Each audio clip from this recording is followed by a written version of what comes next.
Hello बच्चों, let's see this question and the question says calculate the mass of anhydrous HCl. anhydrous HCl मतलब बच्चों मतलब सिर्फ HCl का वेट, उसमें कोई भी वाटर मॉलिक्यूल ना अटैच्ड हो, ठीक है। anhydrous HCl सिर्फ HCl का वेट पूछा गया है इन 10 ml of concentrated HCl. अब 10 ml concentrated HCl, अब 10 ml क्या है, ये पूरे मतलब कह सकते हैं कि ये जो HCl सोल्यूशन है उसका वॉल्यूम। HCl सोल्यूशन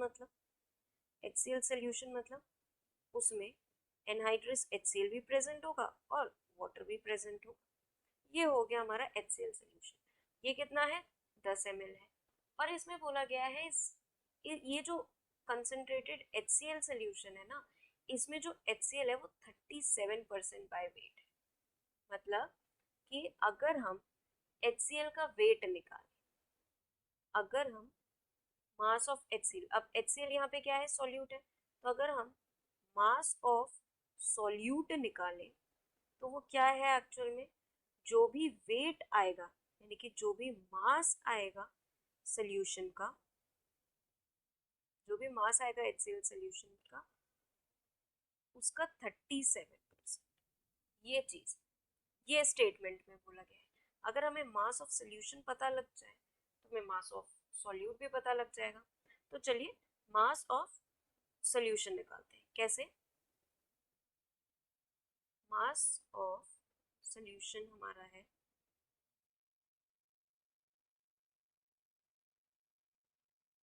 देखिए मास ऑफ सोल्यूशन के लिए देखिए डेंसिटी क्या गिवन है हमें, 1.2 ग्राम पर एम एल। और डेंसिटी का फॉर्मूला क्या होता है, मास अपॉन वॉल्यूम। वॉल्यूम भी हमें गिवन है, हम मास निकाल सकते हैं। तो मास क्या आएगा, डेंसिटी इंटू वॉल्यूम। तो डेंसिटी इंटू वॉल्यूम वैल्यू रखेंगे, तो mass is equals to, density क्या है 1.2 ग्राम पर एम एल और ये है 10 एम एल।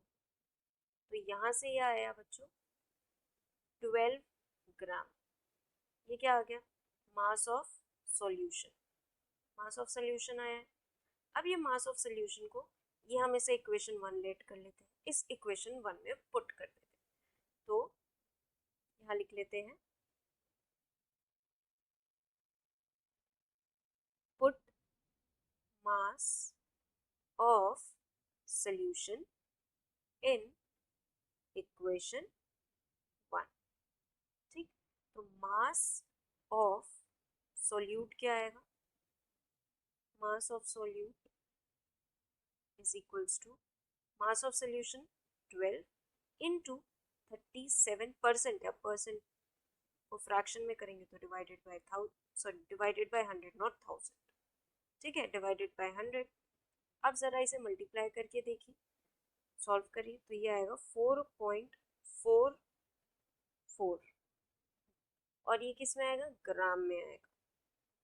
ठीक है बच्चों, हमारा करेक्ट ऑप्शन क्या होगा बच्चों, ऑप्शन ए, दैट इज 4.44 ग्राम। देखिए बच्चों, हर जगह देखिए एक और जगह 4.44 दिया बट मिलीग्राम में दिया है, तो प्लीज यूनिट्स का भी हमें ध्यान रखना है। So I hope all of you understood very well. Thank you and best of luck.